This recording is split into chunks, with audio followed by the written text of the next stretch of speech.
নমস্কার সবাইকে। দেখুন কি সুন্দর রাখি ফুল, অনেক দিন পর ফুটেছে। গাছটা খারাপ হয়ে গেছিল, পুরো কেটে দিয়েছিলাম। আবার নতুন করে দেখুন কুড়ি সঙ্গে এত সুন্দর ফুটেছে, দুর্দান্ত লাগছে।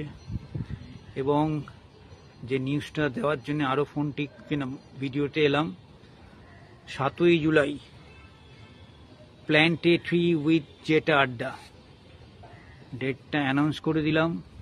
এবং 10 জনের যে নাম সিলেক্ট করা হয়ে গেছে তাদের কাছে মেসেজ চলে যাবে এবং একটা সুন্দর আড্ডা সেদিনকে হবে। তো ধন্যবাদ, থ্যাংক ইউ দাস গার্ডেনের তরফ থেকে।